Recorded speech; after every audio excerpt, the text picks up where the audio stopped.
और ये एक्चुअली एक प्रॉब्लम है। इस पर अगर आपको इंटरेस्ट हो तो एक सिगमंड फ्रॉइड के स्टूडेंट थी नैन्सी कोडोरो, उनको पढ़िए। उनका थीसिस है, उसका नाम है the male inexpressiveness. Males do not have the capacity of expressing their emotions. वो छुपाते हैं ऐसा नहीं है, उनकी वो कैपेसिटी बचपन में खत्म हो जाती है।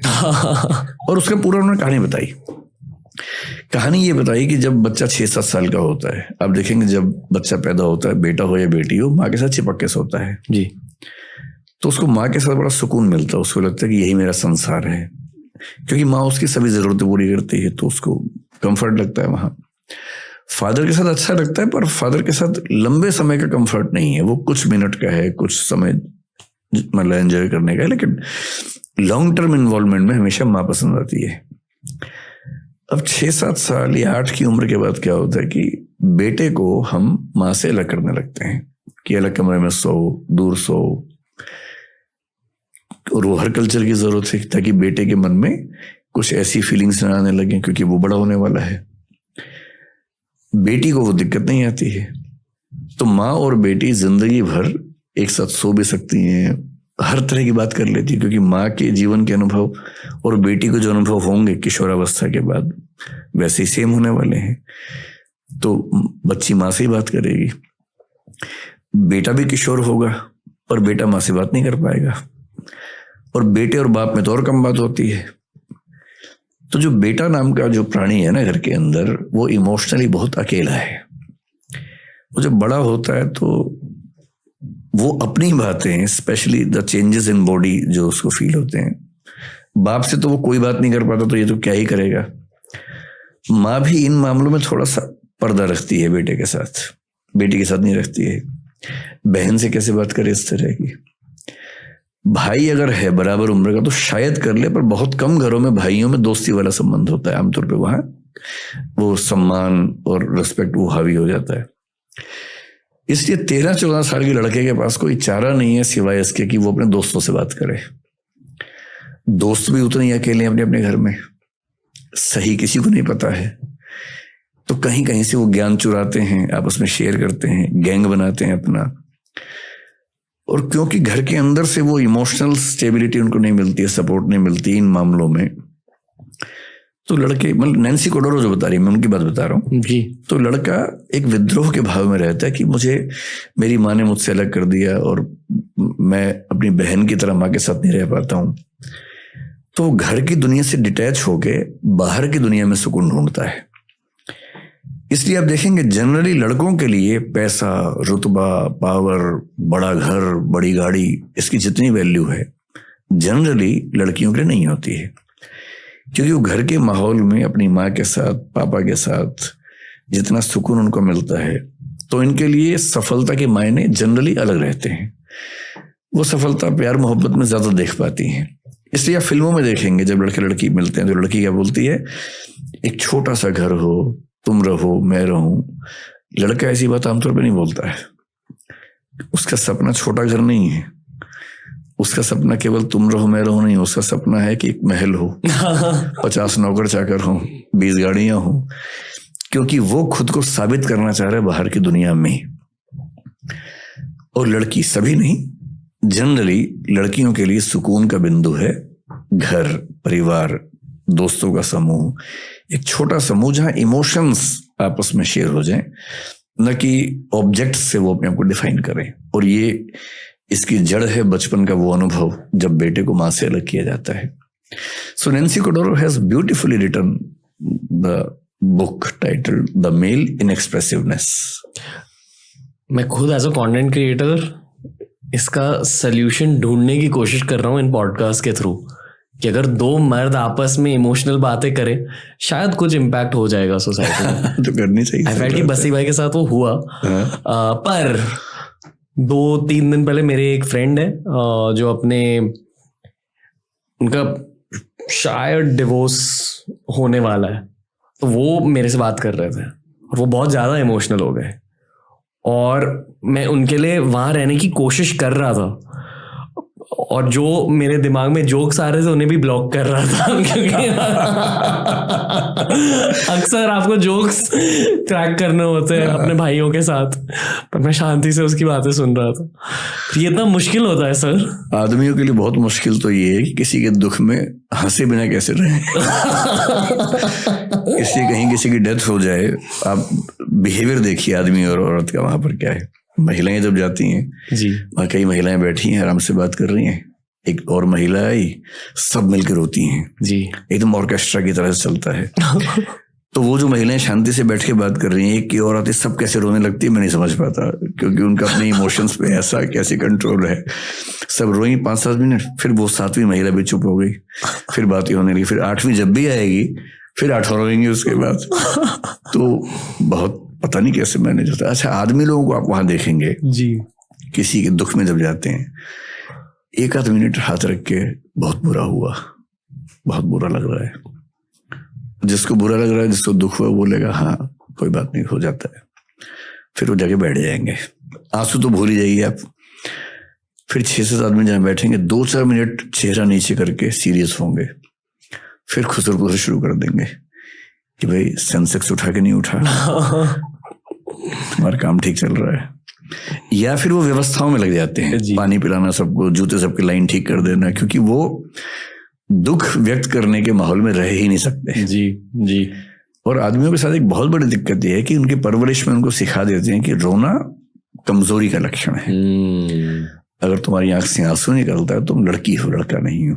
तो लड़की होना लड़कों के लिए बहुत ही डिमीनिंग सी बात मान ली गई है, जबकि ये महिलाओं की ताकत है कि वो रो सकती हैं। उनकी दवाई भी है, दवाई है जो हमारे पास स्ट्रेस हुआ, रो लिए, बात खत्म हो गई जी। एक तो हमारा वैसे ही परवरिश का जो स्ट्रक्चर है गलत है, ऊपर से ये जो वैल्यू सिस्टम है कि रोए तो लड़की हो। अब लड़कों की दुनिया में कोई दुखी है, रोना चाहे, सब मजाक बना देते हैं उसका, जबकि सबको साथ देना चाहिए। मिलके ना भी रोएं, कम से कम साथ तो दें, गले तो लगा लें। पर रोना एक ऐसी बेहूदी बन गई है लड़कों की दुनिया में, तो फिर इलाज कहाँ से होगा? स्ट्रेस इकट्ठा होता जा रहा है, रो आप पा नहीं रहे, तो बहुत क्राइसिस है। लड़कों की दुनिया में क्राइसिस कम नहीं है, बहुत क्राइसिस है। सोल्यूशन है इसका? सोल्यूशन ये कि एक ऐसी कल्चर जिसमें रोना अच्छी बात मानी जाए। सप्ताह में एक बार रोने का दिन मना लेना चाहिए। जैसे होता है ना, मंगलवार को फास्ट रखना है या फ्राइडे को फास्ट रखना है, ऐसे एक दिन रोने का फिक्स कर दे कि आज रोना ही रोना है, भी आधा घंटा कम से कम रो लो। वो मेरे साथ ध्यान में होता है। हाँ, तो ध्यान में मैंने सुना है कई लोगों को आंसू निकलते हैं। क्योंकि आपको खुद का सामना करना पड़ता है ध्यान में, खुद के जज्बातों का सामना करना पड़ता है। मैं एक बार किसी के फ्यूनरल में गया था, किसी के फैमिली में किसी की डेथ हो गई थी, और मेरा दोस्त था वो। तो जब आप मिलते हो फैमिली मेंबर से फ्यूनरल में, मैंने बस उससे कहा कि यार मैं हूँ तेरे लिए, इशारों से, और वो हंसने लगा अपनी फैमिली के सामने। उस दिन मुझे मर्द होने की असलियत के बारे में पता चला कि हर जगह जोक्स होते हैं यार। नहीं, मुझे लगता था जब मेरी माँ की मृत्यु हुई, मुझे लगता था कि मुझे असर नहीं पड़ेगा, क्योंकि मैं वैसा ही हूँ जैसे मर्द होते हैं हमारे देश में। वो इमोशनल एक्सप्रेशन कम करते करते इमोशनल ही नहीं रह पाते एक समय के बाद। मैं सरप्राइज था कि इतना कैसे मेरी नेचर चेंज हुई। मैं 1 महीने बोल नहीं पाया, 6 महीने फ्री नहीं हो पाया उस चीज से। 1 साल लग गया मुझे उस माइंडसेट से बाहर निकलने में। इसका मतलब, और मुझे खुशी है कि मैं कम से कम अपनी माँ की मृत्यु पर इतना दुखी हो पाया कि मतलब इमोशंस बचे हुए हैं, ये खुशी की बात है। हर बेटे को इस दौर से गुजरना पड़ता है एट सम स्टेज। गुजरना ही पड़ता है, बेटा ही गुजरे अच्छा है, माँ ना गुजरे तो ही अच्छा है। मतलब माँ के लिए इस चीज से गुजरना कि बेटा नहीं रहा या बेटी नहीं रही, वो ज्यादा दुख की बात है। तो ज्यादा अच्छा है कि बेटे और बेटी ही इस दर्द को झेले कि उनकी माँ नहीं रही, पिता नहीं रहे। If you don't mind, as a man, मैं क्या सीखा उस फेस से? मैंने सीखा कि जीवन में जब तक कोई व्यक्ति है उसकी कद्र ज्यादा करनी चाहिए, क्योंकि जाने के बाद अब कद्र कितनी भी करेंगे तो वो फायदा नहीं है ना। तो मतलब मैं अपनी माँ का बड़ा सम्मान भी करता था और हमारे बीच में बड़ा प्रेम भी था, पर फिर लगता है कि थोड़ा और समय दे पाता, रोज 1 घंटा और बैठ पाता। ये सब दुख तो होता ही है। और ये दुख सबको होना है। जब तक पेरेंट्स हैं आप टाइम बहुत दे नहीं पाएंगे, क्योंकि आप खुद व्यस्त हैं अपनी जिंदगी में। आप सुविधाएं दे देंगे, समय नहीं दे पाएंगे। और समय में दिक्कत ये भी है कि उनकी जनरेशन का थॉट प्रोसेस, रुचियां इतनी अलग हैं कि हम 2, 4, 5 मिनट के बाद कोई कॉमन पॉइंट भी नहीं बचता, क्या बात करें। जो केयर हम कर रहे हैं वो भी हमारी केयर कर रहे हैं, लेकिन अब विचार और अनुभव और दुनिया, जरूरतें इतनी अलग अलग हैं, ज्यादा बात हो नहीं पाती है। लेकिन फिर ये कि जब वो नहीं रहते हैं तो लगता है कि काश और समय दिया होता। ये तो है, ये तो मैं अब सबको इतना ही बोलता हूँ जिनके पेरेंट्स ऐसी किसी अवस्था में है कि भाई जितना हो सके करो और समय भी दो, बाद में मलाल ना रहे कि कुछ कमी रह गई। ये गिल्ट बड़ा गहरा गिल्ट होता है। मैं लाइफ के उस फेज तक पहुंच गया हूँ जहां मुझे ऐसा लग रहा है कि मेरे सारे फैमिली मेंबर्स, मेरे माता पिता, चाचा, मामा, मामी, सब लोग अभी थोड़े थोड़े बच्चे की तरह बन रहे हैं। हाँ। और मुझे अल्फा बनने की जरूरत ज्यादा फील हो रही है। ये भी अजीब फेज है। 30 से 40 की उम्र जिसमें आप आने वाले हैं ना, इस उम्र में पेरेंट्स की केयर ज्यादा करने का मामला बनता है। और 40 से 50 के बीच में जनरली उनकी जुदाई झेलने का समय आता है। जनरली हमारे देश में जो एवरेज एज है उसके हिसाब से, किसी किसी केस में थोड़ा जल्दी होता है, किसी में बहुत बाद में होता है, लेकिन ऑन एन एवरेज 40 से 50 के बीच में ऐसा झटका लगता है। So yes, you have to be more attentive towards them. और क्या होता है इस उम्र में आके ना, उन्होंने जो अचीव करना था मोर और लेस कर लिया होता है, वो रिटायर्ड लाइफ के आसपास पहुंच चुके होते हैं। उनकी रिक्वायरमेंट ये बहुत ज्यादा नहीं है कि फाइनेंशियली कोई सपोर्ट करे, मतलब मिडिल क्लास में, क्योंकि वो जनरली इतना उनके पास होता है कि वो अपना काम चला लेते हैं। वो बहुत बड़ा इशू नहीं होता कई घरों में। उन्हें उनकी उम्र के कुछ दोस्त मिल सकें, ऐसा माहौल आप बना सकें, और उनके साथ दिन में 10 मिनट, आधा घंटा कम से कम बैठ के बात कर लें। हो सके तो इमोशनल बातचीत, जो पहले की जनरेशन्स में आसान नहीं होता था। अब जो नई जनरेशन्स हैं, पेरेंट्स के साथ इमोशनल बातचीत ज्यादा कर पा रहे हैं। तो अब नई जनरेशन्स में इमोशंस का गैप कम हुआ है, एक्सप्रेसिव ज्यादा हैं बच्चे। और मैं देखता हूँ कि पेरेंट्स आजकल बच्चों के दोस्त पहले की तुलना में ज्यादा बन पा रहे हैं, विच इज गुड। लेकिन फ्रेंडली कितना ही बन लें, फ्रेंड तो नहीं बन पाएंगे, क्योंकि वो बच्चे नहीं बनाना चाहेंगे ना, फ्रेंड तो क्यों बनाएंगे। पर फ्रेंडली भी अगर हो पा रहे हैं तो ज्यादा अच्छा है। कि मुझे लगता है आज से 30 साल बाद, जब मैं 30 तो शायद बच्चे भी नहीं, मेरे 20-25 ही बच्चे होंगे। आप ये सच में मानते हो? मुझे बचपन में किसी ने कहा कि तुम्हारी उम्र 77 ईयर्स की है। अब मुझे नहीं पता उस बात में कितना वजन है, पर मैं 50 का होने वाला हूं। तो मेरे मन में बैठ गया है कि मैं 77 की एज में मरूंगा। बैठ गया है, हो सकता है एकदम गलत हो, कल का भी क्या भरोसा है। इसको ब्लिक कहते हैं फिलोसफी में। क्या? ब्लिक। ब्लिक का मतलब है कोई ऐसी चीज जिसका कोई कॉग्निटिव एविडेंशियल बेस नहीं है, पर एक बात बैठ गई है मन में, and which you treat as a fact and you decide about something on that basis. तो मैं ये मान के चलता हूं कि मेरी एज 77 तक रहने वाली है, तो मैं प्लानिंग उसी हिसाब से करता हूं। कितने साल बचे हुए हैं, हो सकता है मैं कहीं मर जाऊं, क्या भरोसा हो, तो कोई भरोसा नहीं है। लेकिन हाँ, मतलब मेरा अनुमान है कि वैसे भी तो भारत की एवरेज एज उतनी ही है, तो मैं क्यों मानूं कि उससे ज्यादा मिलेगा। सो ब्लिक इज, जैसे वही मुझे ब्लिक है कि 77 तक करीब रहना है, 25-27 साल अभी है, तो उसी हिसाब से फिर मैं अपनी जिंदगी के बाकी फैसले करूंगा। ओके। तो मुझे कभी कभी क्या होता है, मैं जिक्र कर रहा था कि पश्चिमी दार्शनिक हुआ हेडेगर नाम के, 20वीं शताब्दी की शुरुआत में ही, जर्मनी की बात है, जब जर्मनी विश्व युद्धों की दुनिया में आ गया था, उस समय की बात है। उन्होंने एक बड़ी गहरी बात कही। उन्होंने कहा कि हम लोग जिंदगी जीते रहते हैं, किसी से लड़ते हैं, किसी से प्यार करते हैं, फिर झगड़ा करते हैं, लड़ते हैं, सफल होते हैं, किसी को हराते हैं, किसी से हारते हैं, हारते हैं तो नफरत पाल लेते हैं, हराते हैं तो ये भाव मन में आता है कि मैंने हरा दिया, मैं विजेता हूं। इसी सब तिकड़म भरे अनुभवों को हम मिला के एक शब्द बोलते हैं जिंदगी, लाइफ। लेकिन कभी कभी ऐसा होता है जिंदगी में कि अचानक कोई इंसिडेंट होता है वो इंसिडेंट क्या होता है, जैसे मान लीजिए कि मैं और मेरा दोस्त सड़क पे जा रहे हैं, अचानक एक ट्रक की कार ब्रेक फेल हुई, उसे टक्कर मारी और मेरे साथ जो मेरा दोस्त था उसकी मौत हो गई और मैं बच गया। अब जो मुझे एहसास होगा, उस एहसास का मतलब है नथिंगनेस, शून्यता। उस मोमेंट पे, उस क्षण में ये लगता है कि क्या है जिंदगी में ऐसा, और मैं जो इकट्ठा करने में लगा हूं, मैं जो ताकत के पीछे भाग रहा हूं, मैं जिस 8 साल बाद की प्रमोशन के लिए अभी से रात दिन जुटा हुआ हूं, ये सब तो 1 सेकंड का खत्म होने का वाला खेल है। जिस जिंदगी का 1 सेकंड बाद का अता पता नहीं है, भरोसा नहीं है, कल सुबह मैं उठूंगा भी या नहीं ये भी नहीं पता है, और मैं ऐसी जिंदगी जी रहा हूं जो 10 साल बाद मैं ये बन जाऊंगा, 18 साल बाद मेरी प्रमोशन ये होगी, मैं सेक्रेटरी बन जाऊंगा या मैं हाई कोर्ट का जज बन जाऊंगा। इस अनुभव में जो लोग थोड़े ज्यादा सेंसिटिव हैं, संवेदनशील हैं, वो इस अनुभव को झेल नहीं पाते, और उनके लिए इसी बिंदु पर टर्निंग पॉइंट आता है और वो जीवन का रास्ता मोड़ लेते हैं कि जब जीवन में कुछ भरोसा नहीं तो मैं इन निरर्थक चीजों के पीछे क्यों भागता रहूं, क्यों ना मैं किसी ऐसी सार्थक चीज की तलाश करूं जो अंततः मुझे सुकून देती हो। और हम जीवन क्यों जीते हैं? मैं दर्शन विषय का विद्यार्थी हूं, पढ़ाता भी हूं।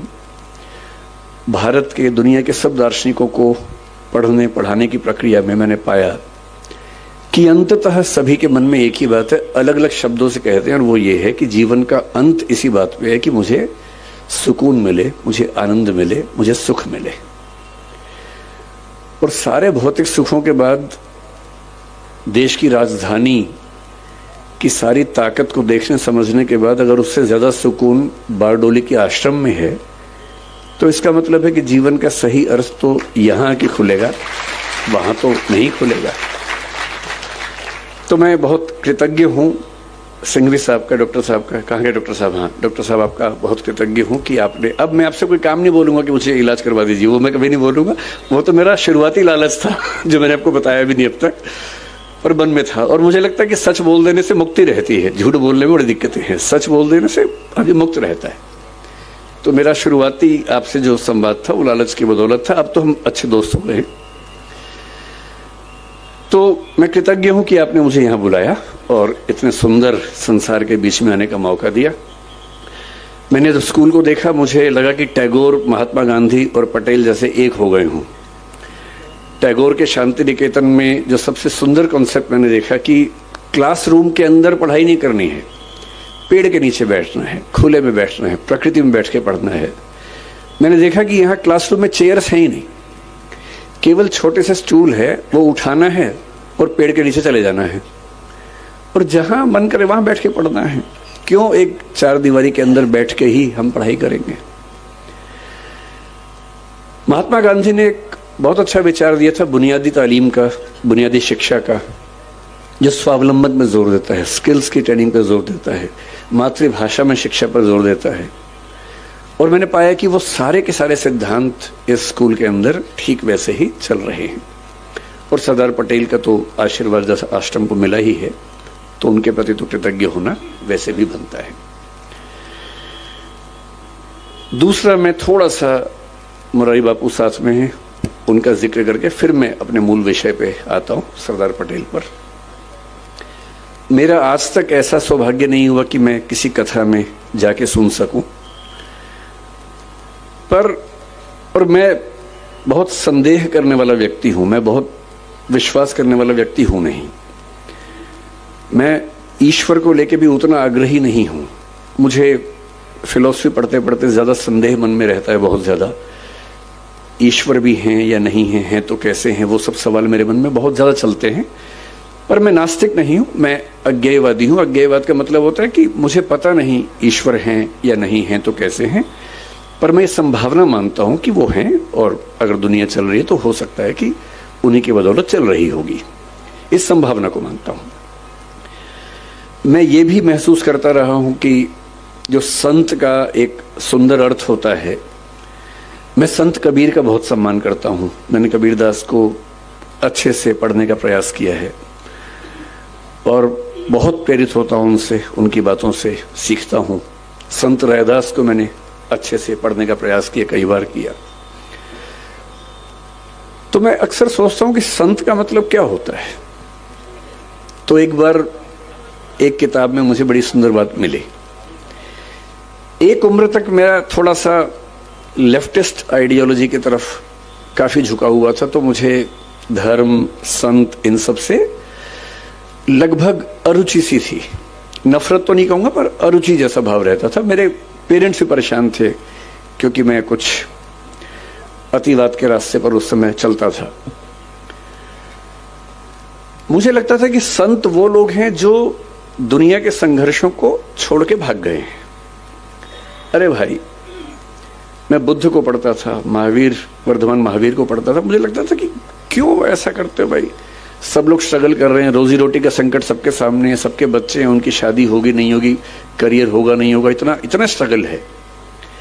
उस स्ट्रगल से हम तटस्थ हो जाएं, ये मुक्ति कैसे हो सकती है। फिर एक बार मेरे हाथ में किताब लग गई, क्योंकि मुझे किताब पढ़ने का शौक है और मेरे सबसे अच्छे दोस्त अगर कोई हैं तो किताबें ही हैं। और एक किताब इसी विषय पर मैंने पढ़ी कि संत होने का मतलब क्या होता है। तो उसमें बड़ी सुंदर एक व्याख्या थी कि संत वो नहीं है जो दुनिया की मुख्य धारा से भाग गया है। संत वो है जो जानता है कि अगर वो मुख्य धारा में उतर गया तो शायद सबको हरा देगा, पर वो उतरने से पहले ही जानता है कि सबसे जीत के भी कुछ हासिल नहीं होगा। और इसी बात को कुछ और लोगों ने दूसरी भाषा में कहा, The most interesting thing about the rat race is that even if you win, you are still a rat. चूहों की दौड़ की सबसे रोचक बात यह है कि अगर आप जीत भी जाएं तो भी चूहे ही रहते हैं। और जिससे समझ लिया कि चूहा होना ही नहीं है, तो चूहों की दौड़ में दौड़कर किसको जीत के दिखाना है। अगर मैं जीत के दिखा भी दूं, अगर मैं जीत के दिखा दूं, किसको दिखाना है। क्या कोई इतना महत्वपूर्ण है कि उसको दिखाने के लिए मैं अपने 10 साल खराब कर दूं या 20 साल खराब कर दूं? क्यों दिखाऊं? और अंततः तो साक्षी भाव से खुद को ही देखना है। और यदि मैं अपनी चेतना के सही रास्ते पे नहीं हूं, तो दुनिया की नजर में कितने भी सही रास्ते पे हूं, वो सही रास्ता कैसे हो सकता है। मेरा सही रास्ता तो मेरी चेतना, मेरी अंतरात्मा तय करेगी। और यदि मेरी अंतरात्मा इस बिंदु पर सुकून महसूस करती है कि मुझे उस चूहों की दौड़ में शामिल होना ही नहीं है, तो नहीं होना है। और मैं कल से, मुझे डॉक्टर सिंघवी साहब ने कई जिक्र किए बापू के, कि कैसे उनकी कथा में लोग, और गुजरात के लोग कितने दानी हैं वो भी पता लगा। सूरत के बारे में विशेष रूप से पता लगा कि 50 करोड़ 100 करोड़ का दान हुआ, एक अस्पताल बन गया। फिर कथा हुई, फिर 125 करोड़ का दान हो गया, इससे एक और अस्पताल बन गया। इतना कंट्रीब्यूशन तो बड़े बड़े मंत्री, नेता और IAS नहीं कर पाते हैं, तो उससे लाख गुना अच्छा है कि हम संत बन के ही अपना काम करें और समाज के लिए जो कर सकते हैं वही करें। तो मैं बापू बहुत कृतज्ञ हूँ कि मैं तो इस लालच में था कि मैं ज़्यादा सुनूंगा, पर मुझे बताया गया कि मुझे सुनाना ज़्यादा है, सुनना कम है। ये वैसे ज्यादती है, बहुत बहुत ज्यादती है आपकी कि मुझे ज़्यादा समय दिया आपने और बापू कम बोल रहे हैं। इसका उल्टा होना चाहिए था, पर ठीक है, आपने अपना कुछ मुझे सोची होगी इसके पीछे। लेकिन इसमें बहुत इंटरेस्टिंग बात पता है क्या है? इससे लग रहा है कि हमारा संविधान सफल रहा। आपका जन्म संविधान बनने के बाद ही हुआ होगा, अब तो बहुत बाद में हुआ होंगे। 21वीं सदी के हैं आप, 20वीं सदी के हैं, हमारी सदी के ही हैं सर, मतलब ठीक है। ये कितनी प्यारी बात कर रहे हैं कि सर जीने का अधिकार तो होता ही है। तो एक बार उत्तर कोरिया में जाके रह के देखिए कुछ दिन, जीने का अधिकार होता ही है, ये आप कह पा रहे हैं। ये कितनी खुशी की बात है कि हमारे देश के नागरिक को कम से कम ये भरोसा है कि जिंदा तो रहेंगे ही, कोई मार तो नहीं सकता है हमें। हालांकि इनकाउंटर्स यहाँ भी हो रहे हैं, ऐसा नहीं है कि नहीं हो रहे हैं, लेकिन वहाँ जो स्थिति है उत्तर कोरिया में, कब शासक का मन किस पे खराब हो जाए, अगले सेकंड में कितने कुत्ते उसको खा जाएंगे या तोप के आगे उसको बांध के गोले से उड़ा देंगे, वहाँ तो ये होता है। किसी राजतंत्र में जाके देखिए, मोनार्की में जीने का अधिकार क्या होता है। तो जिंदा रहने का अधिकार मुफ्त में नहीं मिल गया है, बहुत सदियों में बहुत लोगों ने बलिदान दिए हैं, तब जाके मिला है। और आज़ाद भारत में संविधान में लिखा गया है कि जीने का अधिकार आर्टिकल 21 में है, और व्यक्तिगत स्वाधीनता, पर्सनल फ्रीडम। तो ये इसलिए है कि क्योंकि भारत मृत्युदंड को मानता है। जो देश मृत्युदंड को नहीं मानते वहां एब्सोल्यूट राइट टू लाइफ होता है। हमारे देश में राइट टू लाइफ एब्सोल्यूट नहीं है, इसलिए आर्टिकल 21 की लैंग्वेज बड़ी क्लियर है। उसमें ड्यू प्रोसेस ऑफ लॉ का जिक्र नहीं है, प्रोसीजर एस्टेब्लिश्ड बाय लॉ का जिक्र है। वो कहता है कि किसी भी व्यक्ति के प्राण और दैहिक स्वतंत्रता विधि द्वारा स्थापित प्रक्रिया के द्वारा ही समाप्त की जा सकती है, अन्यथा नहीं। So no one can be debarred of his right to life and personal liberty except according to the procedure established by law। ये उसकी स्टेटमेंट है। इसका मतलब है कि हम फांसी देके किसी को मार सकते हैं, राज्य मार सकता है, पर उसके लिए प्रोसीजर एस्टेब्लिश्ड बाय लॉ होना चाहिए। एक कानून होगा जो संविधान से सम्मत होगा, उस कानून में रूल्स होंगे, उन रूल्स के तहत आप किसी का जीवन ले सकते हैं, अन्यथा नहीं ले सकते हैं। ऐसी पर्सनल फ्रीडम का सिंपल सा मतलब है कि आपको बांधा हुआ नहीं है, आप आराम से खड़े घूम फिर रहे हैं, तो पर्सनल फ्रीडम है। मतलब बेसिक मीनिंग इसका ये है। आपको जंजीर बांधने का मतलब जेल में ठूंस देना, डिटेन कर लेना, ये केवल तब होगा जब प्रोसीजर एस्टेब्लिश्ड बाय लॉ के तहत ये हो सकता है। यानी संविधान से सुसंगत एक कानून होगा, जैसे आईपीसी है, सीआरपीसी है, अब बीएनएस है, बीएनएसएस है, उसमें एक प्रोसेस लिखा होगा कि किसी की गिरफ्तारी की क्या प्रक्रिया हो सकती है, कितने घंटे में जज के पास ले जाना ज़रूरी है, अपने वकील से मिलने का अधिकार होगा, जज सैंक्शन करेगा तो ही आगे आप उसको कस्टडी में रखेंगे, पुलिस कस्टडी का क्या मतलब है, जुडिशियल कस्टडी का क्या मतलब है, किस किस क्राइम के लिए किस कस्टडी में रखा जा सकता है। इस पूरे प्रोसीजर, जो प्रोसीजर विधि द्वारा पारित किया गया है, उसके तहत ही आपको गिरफ्तार करके व्यक्तिगत आज़ादी से वंचित किया जा सकता है, नहीं तो नहीं किया जा सकता है। इसलिए आर्टिकल 21 में ऐसा लिखा गया है। और जीने का अधिकार, ध्यान रखना भाई, उत्तर कोरिया हमारी दुनिया में है और ऐसे बहुत सारे देश हैं, हम बच गए हैं कि यहाँ पर हैं। तो हमारे फ्रीडम को, हमारी स्वतंत्रता की सुरक्षा करने में मीडिया की क्या भूमिका होनी चाहिए? और 1975 में हमने एक चीज़ भी देखी थी कि इमरजेंसी के टाइम में मीडिया पे खुद ही बहुत रिस्ट्रिक्शन लग गए थे। और आज के भी सोशियो पॉलिटिकल सिनेरियो में क्या मीडिया खुद इतना स्वतंत्र है कि वो हमारी स्वतंत्रता की रक्षा कर सके? मीडिया भारत में स्वाधीन है या नहीं, ये तो इंटरनेशनल रिपोर्ट्स के बेस पे हम समझ सकते हैं। हम एक देश में रहते हैं, उसमें एक मीडिया है। अब वो कंपेयर टू बाकी कंट्रीज कितना स्वतंत्र है हम तो नहीं समझ पाएंगे जब तक हम कोई इंटरनेशनल रिपोर्ट्स ना देख लें, है ना। तो एक संस्था आप लोग पढ़ते ही जिसका जिक्र पढ़ते हैं, रिपोर्टर्स विदाउट बॉर्डर्स बोलते हैं उसको, उसका एक इंडेक्स आता है, वर्ल्ड प्रेस फ्रीडम इंडेक्स बोलते हैं उसको। उसकी रिपोर्ट के हिसाब से हमारा मीडिया 180 देशों में 151वें नंबर पे है आज़ादी के मामले में। पहले 159 पे था, उसके पिछले साल 161 पे था, तो हमने इम्प्रूव किया है। 161 से 159 पे आए, अब 151 पे आ गए हैं। और हम खुश हो सकते हैं कि पाकिस्तान हमसे पीछे है, अफगानिस्तान भी हमसे पीछे है, और तो और चीन भी हमसे पीछे है। इससे हम खुश हो सकते हैं। पर नेपाल 90वें नंबर पे है, हमसे बहुत आगे है। श्रीलंका भी 140 के आसपास है, हमसे ठीक ठाक आगे है। बांग्लादेश भी हमसे 2-3 पॉइंट्स आगे ही है उसमें। तो हमारे देश में मीडिया आज़ाद है, ये तो एक मजाक ही होगा कहना, आज़ाद तो नहीं है। मीडिया की आज़ादी कैसे तय होती है, उसके पैरामीटर्स क्या होते हैं? पहला, जो बड़े मीडिया हाउसेस हैं उन पर जो मालिकाना हक है वो किन का है? अगर 2-3 बड़े औद्योगिक घरानों का ही मालिकाना हक है तो इसका मतलब है कि आज़ादी कम है मीडिया की, जो भारत में भी आप देख रहे होंगे कि धीरे धीरे ऐसा होता जा रहा है। तो जब 2-3 बड़े औद्योगिक घराने हों और उनको सरकार से काम पड़ता ही है भाई, सीधी सी बात है। सारे मीडिया पे काम करने वाले उनके अधीन काम कर रहे हैं। अगर ऊपर से इंस्ट्रक्शन है कि सरकार के खिलाफ नहीं बोलना है तो नहीं बोलेंगे, बात खत्म हो जाएगी। इसको हम सोशियोलॉजी में क्रोनी कैपिटलिज्म कहते हैं, याराना पूंजीवाद, जहां पूंजीपति और सरकारों के बीच में याराना संबंध होते हैं और उस गठजोड़ की वजह से चीजें तय होती हैं।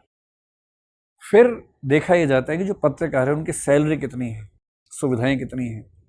आपने किसी को पत्रकार बनाया और कहा कि सैलरी भाई तुम्हारी महीने की 20,000 रुपये है, पैदल घूमना है या साइकिल पे घूमना है। उस बेचारे की परिवार की जिम्मेदारियां पूरी नहीं हो रही हैं। तो क्या होगा, जहाँ उसको एक खबर मिल जाएगी रिकॉर्डिंग कर लेगा, जिसकी खबर बनाई है वो उससे कहेगा भाई छोड़ दो मुझे, वो कहेगा अच्छा 1 लाख रुपए तो छोड़ देता हूँ। गरीबी इतनी है, मजबूरियाँ इतनी हैं कि बहुत सारे पत्रकार अपना ईमान बेचेंगे क्योंकि उनको अपना घर चलाना है। फिर उनको खतरा कितना है। अभी एक पत्रकार का छत्तीसगढ़ में पता लगा कि उसने एक रिपोर्टिंग की थी, उसको लोगों ने मार के ज़मीन के अंदर चिनवा दिया, तेजाब वेजाब डाल के बॉडी गला दी उसकी। ऐसी घटनाएं भी होती हैं। देखिए, कोई व्यक्ति स्वतंत्र नहीं है, इसके दो ही मतलब है, या तो लालच है या भय है। लालच क्या होता है मीडिया के पास कि सरकार से विज्ञापन मिल जाए, प्लॉट मिल जाए पत्रकारों के नाम पे, एक पत्रकार कॉलोनी कटेगी उस पर प्लॉट मिल जाएंगे, ये सब लालच होते हैं। तो बहुत सारे पत्रकार झुक जाते हैं इन चीज़ों के सामने, कुछ नहीं झुकते हैं। भय क्या होता है कि विज्ञापन नहीं मिलेगा, सरकार से दबाव रहेगा, कोई भी काम आपका हुआ अटक जाएगा, इनकम टैक्स पीछे पड़ सकता है, जीएसटी पीछे पड़ सकता है, ईडी पीछे पड़ सकती है, सीबीआई पीछे पड़ सकती है, ये भय होते हैं सबके ऊपर। इसलिए मतलब भारत का जो बड़ा मीडिया है, टीवी वाला, अखबारों वाला, उसकी तो इमेज इस समय आज़ादी के मामले में बहुत अच्छी नहीं है। सोशल मीडिया में ज़रूर हम कह सकते हैं कि कुछ हाउसेस की इमेज अच्छी है। देखिए, पत्रकार के 3 पक्ष हो सकते हैं। मेरी राय में सबसे अच्छा पत्रकार वो है जो सरकार का ना समर्थक हो ना विरोधी हो, जो बात है ऑब्जेक्टिव तरीके से समर्थन भी करे, विरोध भी करे, जो है जैसा है बता दे। दूसरा है जो सरकार का विरोध ही करता है। तीसरा जो समर्थन ही करता है।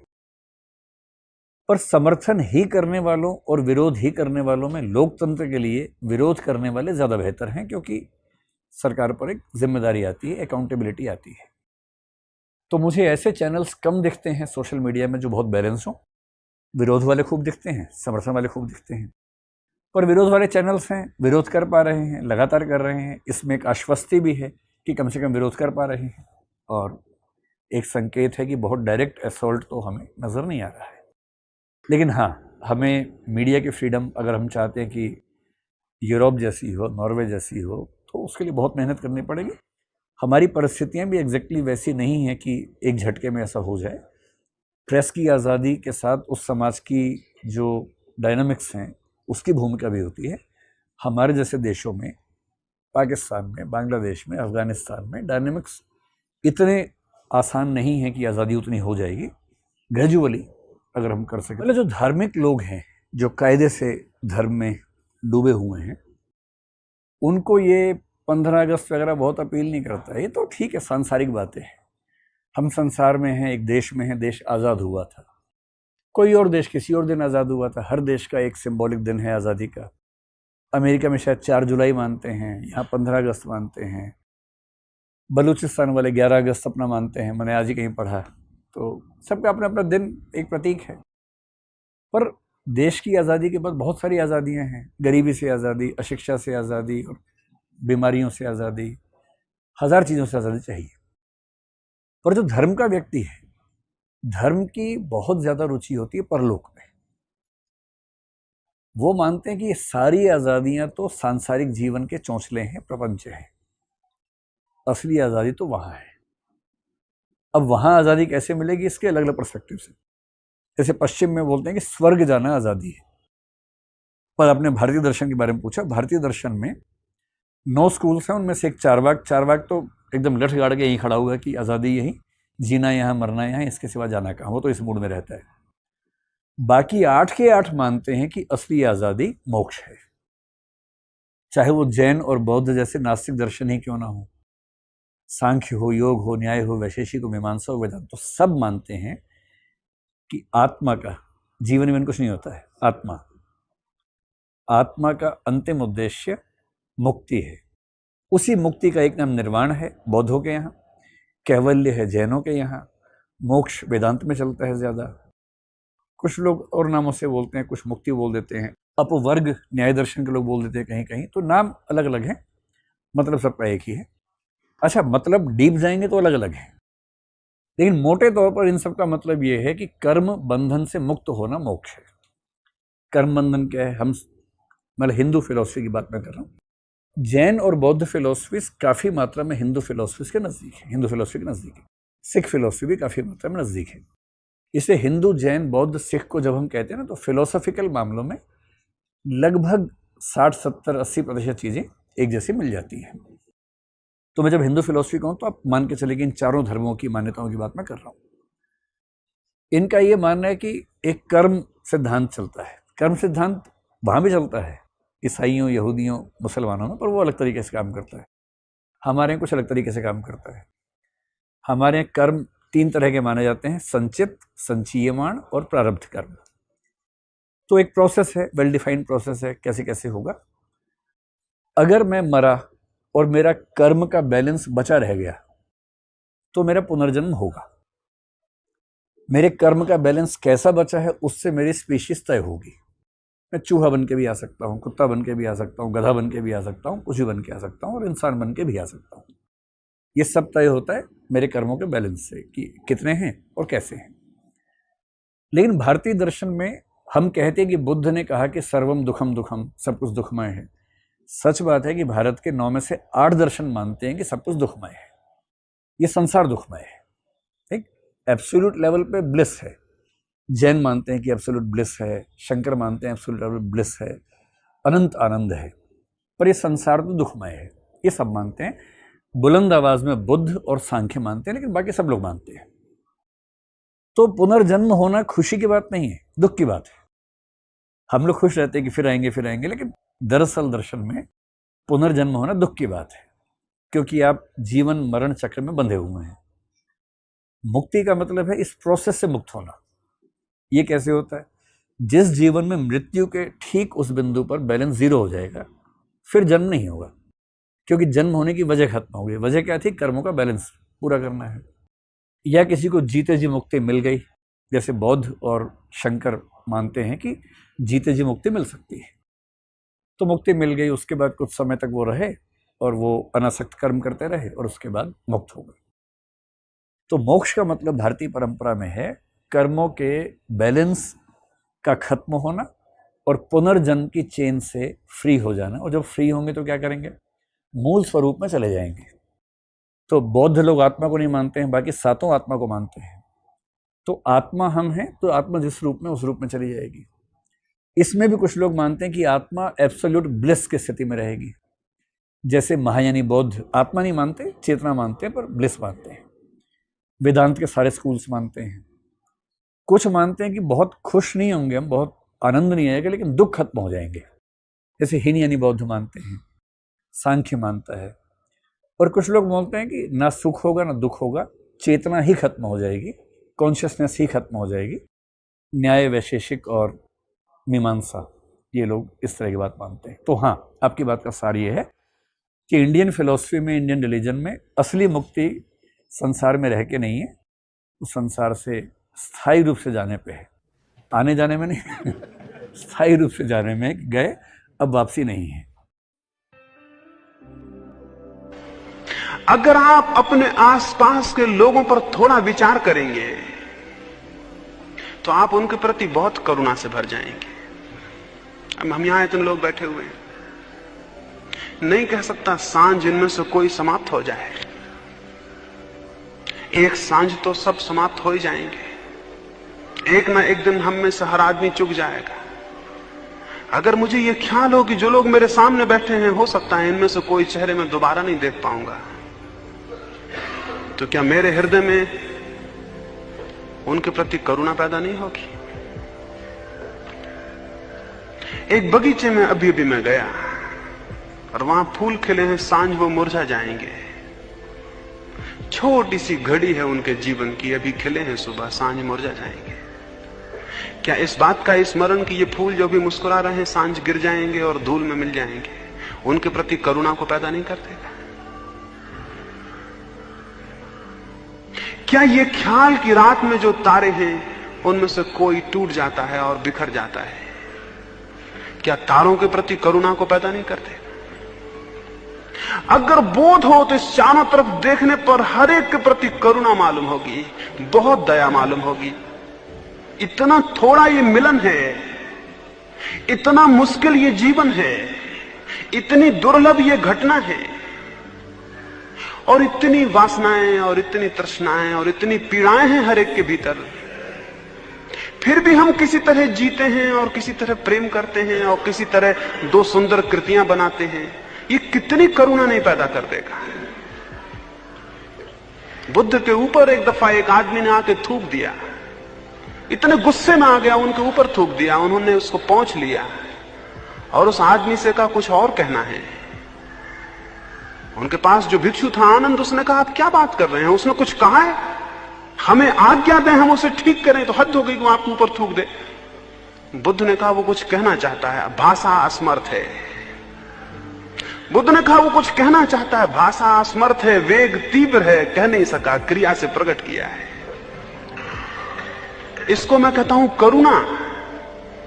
बुद्ध उस पर दया खाए कि कितनी भाषा असमर्थ है। वो कुछ कहना चाहता है, कोई बड़ी क्रोध की बात है, उसे प्रकट करना चाहता है, शब्द नहीं मिल रहे, थूक के जाहिर किया है। जब कोई मेरे पास प्रेम से आके मेरे हाथ पे हाथ रख लेता है तो कितनी करुणा मालूम होना चाहिए। वो कुछ कहना चाहता है, भाषा असमर्थ है, हाथ से हाथ रख के कुछ कहने की कोशिश करता है। जब कोई किसी से गले मिलता है, भाषा असमर्थ है, आदमी कितना कमजोर है, कुछ कहना चाहता है, हृदय को हृदय के करीब ले आता है, कोई रास्ता नहीं मिलता। कल मैं यहां से जाता था, कोई लोग मेरे पैर पड़ने लगे और मुझे बड़ी करुणा आई। आदमी कितना असमर्थ है, कुछ कहना चाहता है और नहीं कह पाता और पैर पकड़ लेता है। मेरे पीछे मेरे एक प्रिय मित्र थे, वो विचारशील हैं, उन्होंने कहा ना ये मत करो। उन्होंने भी ठीक कहा। कितना बुरा हुआ है जगत में, पैर पड़ने वाले तो ठीक थे, पैर पड़ाने वाले पैदा हो गए हैं। तो उन्होंने ठीक ही कहा कि ना ये मत करो। मुझे उनकी बात ठीक लगी, लेकिन ठीक नहीं भी लगी। ठीक उन्होंने कहा ये गलत है कि दुनिया में कोई किसी से पैर पड़वाए, लेकिन वो दुनिया भी गलत होगी जिसमें ऐसे लोग ना रह जाएं जिनके पैर पड़ने का मन हो, और वो दुनिया भी गलत होगी जहां ऐसे हृदय ना रह जाएं जो किसी के पैर में झुक जाएं, और वो दुनिया गलत होगी जबकि हम ऐसे भाव ना उठें जो बिना पैर पकड़े जाहिर नहीं हो सकते हैं। मेरी आप बात समझते हैं? वो दुनिया गलत होगी जब हम ऐसे भाव ना उठें जो कि बिना पैर पकड़े जाहिर नहीं हो सकते हैं। आदमी बहुत सूखा और बेईमानी हो जाएगा। और फिर मैं ये भी आपको स्मरण दिलाऊं, मैं हैरान हुआ हूं जब मैंने किसी को अपने पैर में झुकते देखा है, तो मैंने पाया वो मेरे पैर नहीं पकड़े हुए है, उसे मेरे पैर में कुछ दिख रहा है, वो शायद परमात्मा के पैर पकड़े हुए हैं। और जब भी कोई किसी के पैर में झुका है, आज तक झुकाया ना गया हो, जब भी कोई किसी के पैर में झुका है वो सिर्फ परमात्मा के पैर में झुका है, वो किसी के पैरों में नहीं झुका। आखिर किसी के पैरों में क्या है जिसमें झुकने जैसा हो? लेकिन कोई भाव है भीतर जिसके लिए रास्ता नहीं मिलता। कल मुझे प्रेम करने वाला कोई मेरे पास था कमरे में, और सांझ जब नहाने जाने लगा और मैंने बल्ब जलाया तो उसने कहा कि प्रकाश हो गया, मुझे अपने पैर पकड़ लेने थे। मैं बहुत हैरान हुआ, और उन्होंने मेरे पैर पकड़ लिए और मैंने उनकी आंखों में जो आंसू देखे, उन आंसू से सुंदर जमीन तो कुछ भी नहीं है। इस जमीन पर उन आंसुओं से सुंदर न कोई कविता है, न कोई गीत है, जो किसी प्रेम की घड़ी में उत्पन्न होते हैं। और अगर इनके प्रति बोध हो, और अगर इनका स्मरण हो, अगर ये दिखाई पाते हो, तो आपको कितनी करुणा नहीं मालूम होगी। लेकिन आप क्या देख रहे हैं? आप लोगों में वो देख रहे हैं जिनसे करुणा तो नहीं पैदा होती, निंदा पैदा होती है। आप लोगों में वो देख रहे हैं जिनसे करुणा तो पैदा नहीं होती, क्रूरता पैदा होती है। आप लोगों में वो देख रहे हैं जो उनका असली हिस्सा नहीं है, जो उनका हृदय नहीं है, जो उनकी मजबूरियां हैं। एक आदमी मुझे गाली देता है, ये कोई हृदय है उसका? ये उसकी मजबूरी होगी। बुरे से बुरे आदमी के भीतर एक हृदय है, जिस तक हमारी पहुंच हो पाए तो हम बहुत करुणा से भर जाएंगे, बहुत करुणा से भर जाएंगे। बुद्ध ने उस सुबह कहा था, दया आती है, दया आती है, भाषा कमजोर है आनंद। आदमी का हृदय बहुत कुछ कहना चाहता है, नहीं कह पाता है। उससे कहा कुछ और कहना है, वो आदमी और क्या कहता, अब तो कहना मुश्किल हो गया। वो लौट गया, रात वो बहुत पछताया। वो दूसरे दिन क्षमा मांगने आया, वो पैरों में गिर गया और रोने लगा। बुद्ध ने कहा, देखते हो आनंद, भाषा कमजोर है, अब भी वो कुछ कहना चाहता है और नहीं कह पा रहा। कल भी उसने कुछ कहना चाहा था और नहीं कह पाया था, तब भी उसने कोई कृत्य किया था, अब भी कोई कृत्य कर रहा है। भाषा बहुत कमजोर है आनंद, और आदमी बड़ा दया योग है। और 4 दिन का ये जीवन है, और 4 दिन का भी हम कहते हैं, 4 घड़ी का भी क्या है। और इस 4 घड़ी के मिलन में अगर हम करुणा से न भर जाएं एक दूसरे के प्रति, तो हम आदमी ही ना थे। हमने जीवन को जाना भी नहीं, हम पहचाने नहीं। तो अपने चारों तरफ करुणा को फेंके, अपने चारों तरफ परिचित हों। कितने दुखी हैं लोग, उनके दुख में और दुख को मत बढ़ाएं। आपकी करुणा उनके दुख को कम करेगी। एक करुणा से भरा हुआ शब्द उनके दुख को कम करेगा। उनके दुख को और मत बढ़ाएं। हम सब एक दूसरे के दुख को बढ़ा रहे हैं। हम सब एक दूसरे को दुख देने में सहयोगी हैं। एक एक आदमी के पीछे अनेक अनेक लोग पड़े हुए हैं दुख देने को। तो अगर करुणा का बोध होगा तो आप किसी को दुख पहुंचाने के सारे रास्ते अलग कर लेंगे, और अगर किसी के जीवन में कोई सुख दे सकते हैं तो उसे देने का उपाय करेंगे। और एक बात स्मरण रखें, जो दूसरे को दुख देता है वह अंततः दुखी हो जाता है, और जो दूसरे को सुख देता है वह अंततः बहुत सुख को उपलब्ध होता है। इस वजह से यह कह रहा हूं कि जो सुख देने की चेष्टा करता है उसके भीतर सुख के केंद्र विकसित होते हैं, और जो दुख देने की चेष्टा करता है उसके भीतर दुख के केंद्र विकसित होते हैं। फल बाहर से नहीं आते हैं, फल भीतर पैदा होते हैं। हम जो करते हैं उसी की रिसेप्टिविटी हमारे भीतर विकसित हो जाती है। जो प्रेम चाहता है प्रेम को फैला दे, और जो आनंद चाहता है वो आनंद को लुटा दे, और जो चाहता है उसके घर पर फूलों की वर्षा हो जाए वो दूसरों के आंगनों में फूल फेंक दे। और कोई रास्ता नहीं है। तो करुणा का एक भाव प्रत्येक को विकसित करना जरूरी है साधना में प्रवेश के लिए।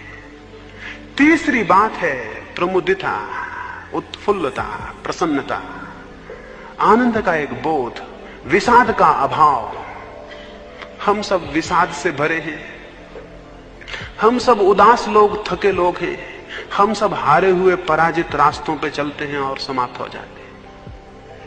हम ऐसे चलते हैं जैसे आज ही मर गए हैं। हमारे चलने में कोई गति और प्राण नहीं है, हमारे उठने बैठने में कोई प्राण नहीं है। हम सुस्त हैं और उदास हैं और टूटे हुए हैं और हारे हुए हैं। ये गलत है। जीवन कितना ही छोटा हो, मौत कितनी ही निश्चित हो, जिसमें थोड़ी समझ है वो उदास नहीं होगा। सुकरात मरता था, उसको जहर दिया जा रहा था और वो हंस रहा था, और उसके एक शिष्य क्रेटो ने पूछा, हंसते हैं, हमारे आंख आंसुओं से भरी हुई है, मौत करीब है और ये विषाद का क्षण है। सुकरात ने कहा, विषाद कहां है? अगर मरा और बिल्कुल ही मर गया तो विषाद क्या, क्योंकि दुख को अनुभव करने को कोई बचेगा नहीं। और अगर मरा और बचा रहा तो दुख क्या, जो खोया वो अपन ना थे, जो अपन थे वो बचे हुए हैं। तो उसने कहा, मैं खुश हूं। मौत दो ही काम कर सकती है, या तो बिल्कुल मिटा देगी, बिल्कुल मिटा देगी तो खुश हूं क्योंकि बचूंगा ही नहीं दुख अनुभव करने को, और अगर बचा देगी मुझको तो खुश हूं क्योंकि जो मेरा नहीं है वो नष्ट हो जाएगा, मैं तो बचूंगा। मौत दो ही काम कर सकती है, इसलिए हंसने जैसी है। सुकरात ने कहा, मैं प्रसन्न हूं क्योंकि मौत क्या छीन लेगी, या तो बिल्कुल ही मिटा देगी तो क्या छीना, क्योंकि जिससे छीना वो भी नहीं है, तो दुख का कोई अनुभव नहीं होगा। और अगर मैं बच रहा तो सब बच रहा, मैं बच रहा तो सब बच रहा, जो छीन लिया वो मेरा नहीं था। तो इसलिए सुकरात ने कहा, मैं खुश हूं। जो मौत के सामने खुश है, और हम हैं कि हम जिंदगी को पाए हुए दुखी बैठे हुए हैं। हम हैं कि हम जिंदगी में दुखी बैठे हुए हैं, और लोग ऐसे भी हुए हैं कि जो मौत के सामने भी खुश थे। मंसूर को वो सूली दे रहे थे, उसके पैर काट दिए, उसके हाथ काट दिए, उसकी आंखें फोड़ दी। दुनिया में उससे कठोर यातना कभी किसी को नहीं दी गई। क्राइस्ट को जल्दी मार डाला गया, गांधी को जल्दी गोली मार दी गई, सुकरात को जहर दे दिया गया। मंसूर मनुष्य के इतिहास में सबसे ज्यादा पीड़ा से मारा गया, पहले उसके पैर काट दिए। जब उसके पैरों से खून बहने लगा तो उसने खून को लेके अपने हाथों पर लगाया।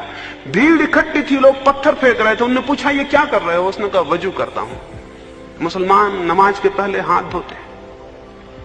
उसने अपने खून से अपने हाथ धोए। उसने कहा, वजू करता हूं। उसने कहा, याद रहे मंसूर का ये वचन कि जो प्रेम की वजू है असली, वो खून से की जाती है, पानी से नहीं की जाती। और जो अपने खून से वजू करता है वही नमाज में प्रवेश करता है। लोग बहुत हैरान हुए कि पागल है।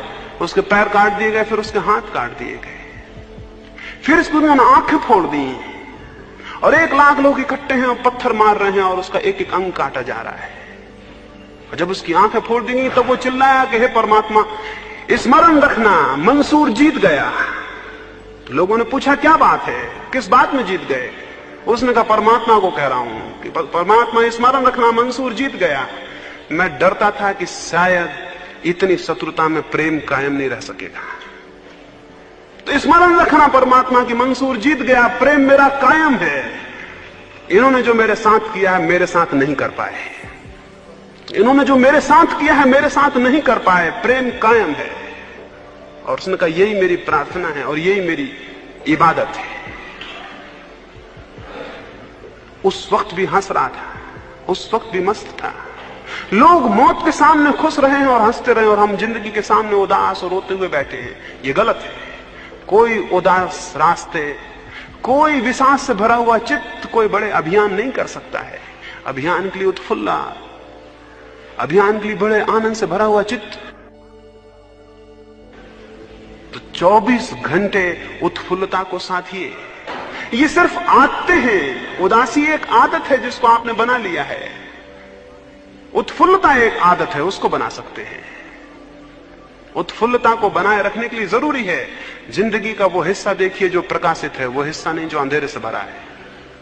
मैं अगर आपको कहूं कि मेरा कोई मित्र है और ये बहुत अद्भुत गीत गाता है या बहुत अद्भुत बांसुरी बजाता है, आप मुझसे कहेंगे होगा ये क्या बांसुरी बजाएगा, इसको हमने शराब खाने में शराब पीते देखा है। मैं अगर आपसे कहूं कि मेरा मित्र है और बहुत अद्भुत बांसुरी बजाता है, तो आप कहेंगे ये क्या बांसुरी बजाएगा, हमने इसे शराब खाने में शराब पीते देखा है। ये अंधेरा देखना है। अगर मैं आपसे कहूं कि मेरे मित्र हैं, शराब पीते हैं और आप मुझसे कहें होगा लेकिन ये तो अद्भुत बांसुरी बजाते हैं, तो ये जिंदगी के प्रकाशित पक्ष को देखना है। जिसको खुश होना है वो प्रकाश को देखे, जिसको खुश होना है वो ये देखे कि 2 दिनों के बीच में एक रात है, और जिसको उदास होना है वो ये देखे कि 2 रातों के बीच में एक दिन है। हम कैसा देखते हैं जिंदगी को, वैसा हमारे भीतर कुछ विकसित हो जाता है। तो जिंदगी के अंधेरे पक्ष को न देखें, जिंदगी के उजाले पक्ष को देखें। मैं छोटा था और मेरे पिता गरीब थे। उन्होंने बड़ी मुश्किल से एक अपना मकान बनाया। गरीब भी थे और नासमझ भी थे क्योंकि कभी उन्होंने मकान नहीं बनाए थे। उन्होंने बड़ी मुश्किल से एक मकान बनाया। वो मकान नासमझी से बना होगा, वो बना और हम उस मकान में पहुंचे भी नहीं और पहली ही बरसात में गिर गया। हम छोटे थे और बहुत दुखी हुए। वो गांव बाहर थे, उनको मैंने खबर की कि मकान तो गिर गया और बड़ी आशाएं थी कि उसमें जाएंगे, वो तो सब धूमिल हो गई। वो आए और उन्होंने गांव में प्रसाद बांटा और उन्होंने कहा परमात्मा का धन्यवाद, अगर 8 दिन बाद गिरता तो मेरा एक भी बच्चा नहीं बचता। हम 8 दिन बाद ही उस घर में जाने को थे और वो उसके बाद जिंदगी भर इस बात से खुश रहे कि मकान 8 दिन पहले गिर गया। 8 दिन बाद गिरता तो बहुत मुश्किल हो जाती। यूं भी जिंदगी देखी जा सकती है और जो ऐसे देखता है उसके जीवन में बड़ी प्रसन्नता का उद्भव। आप जिंदगी को कैसा देखते हैं इस पर सब निर्भर है। जिंदगी में कुछ भी नहीं है, आपके देखने पर, आपका एटीट्यूड, आपकी पकड़, आपकी समझ, आपकी दृष्टि सब कुछ बनाती है और बिगाड़ती है। आप अपने से पूछें कि आप क्या देखते हैं। क्या आपने एक भी ऐसा बुरे से बुरा आदमी देखा है जिसमें कुछ ऐसा ना हो जो साधुओं में भी मुश्किल होता है? क्या आपने ऐसा बुरे से बुरा आदमी भी देखा है जिसमें एक भी चीज ऐसी ना मिल जाए जो साधुओं में मुश्किल होती है? और अगर आपको मिल सकती तो उसे देखें, वो उस आदमी का असली हिस्सा है।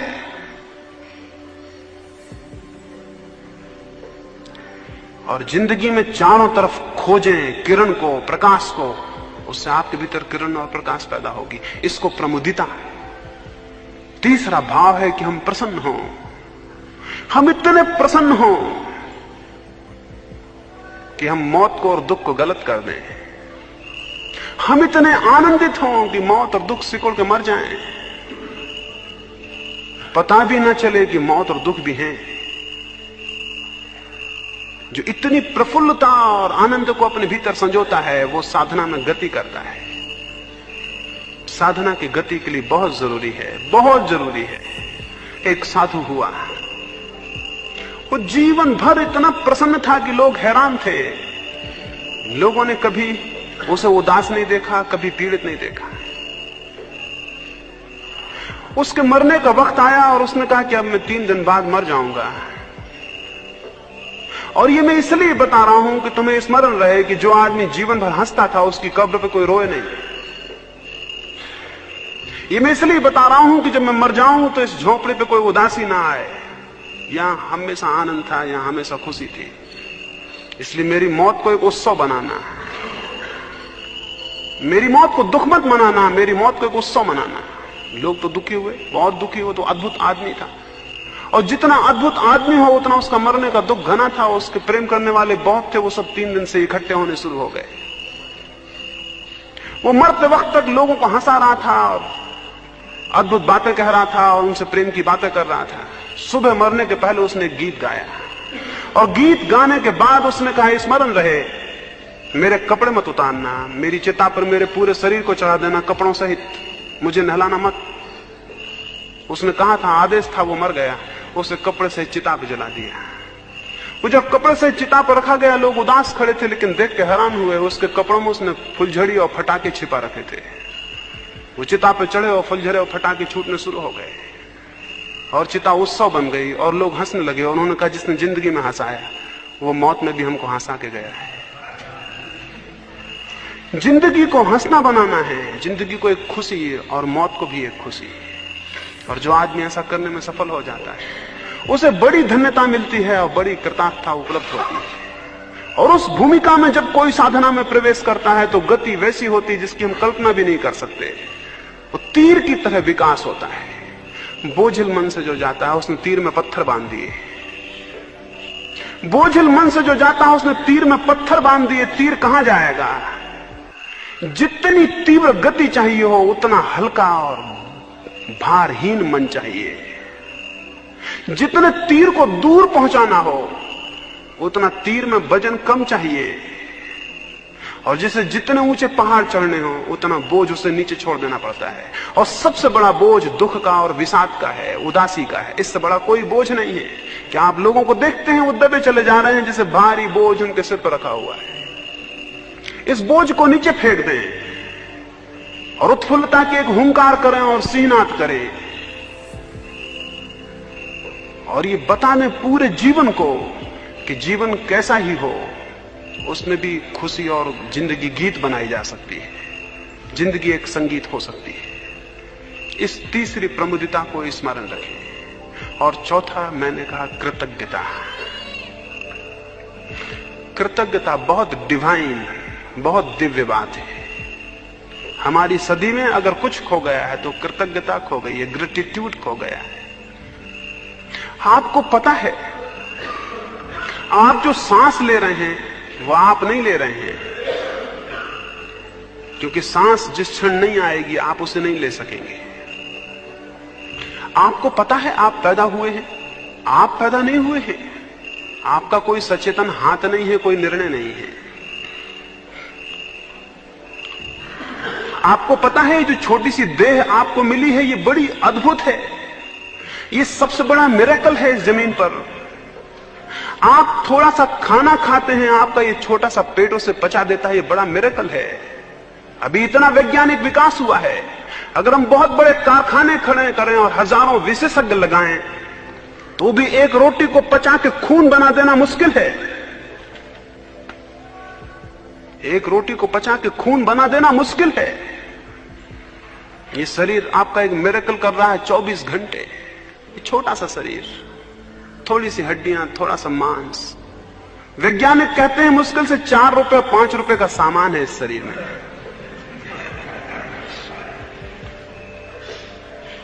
इसमें कुछ ज्यादा मूल्य की चीजें नहीं है। इतना बड़ा चमत्कार 24 घंटे साथ हो, उसके प्रति कृतज्ञता नहीं है, ग्रेटिट्यूड नहीं है। कभी आपने अपने शरीर को प्रेम किया है?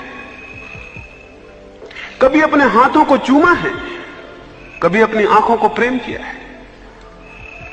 कभी यह ख्याल किया है कि क्या अद्भुत घटित हो रहा है? शायद ही आप में कोई हो जिसने अपनी आंख को प्रेम किया हो, जिसने अपने हाथों को चूमा हो, और जिसने कृतज्ञता अनुभव की हो कि यह अद्भुत बात, यह अद्भुत घटना घट रही है और हमारे बिल्कुल बिना जाने, और हम इसमें बिल्कुल भागीदार भी नहीं हैं। अपने शरीर के प्रति सबसे पहले कृतज्ञ हो जाएं।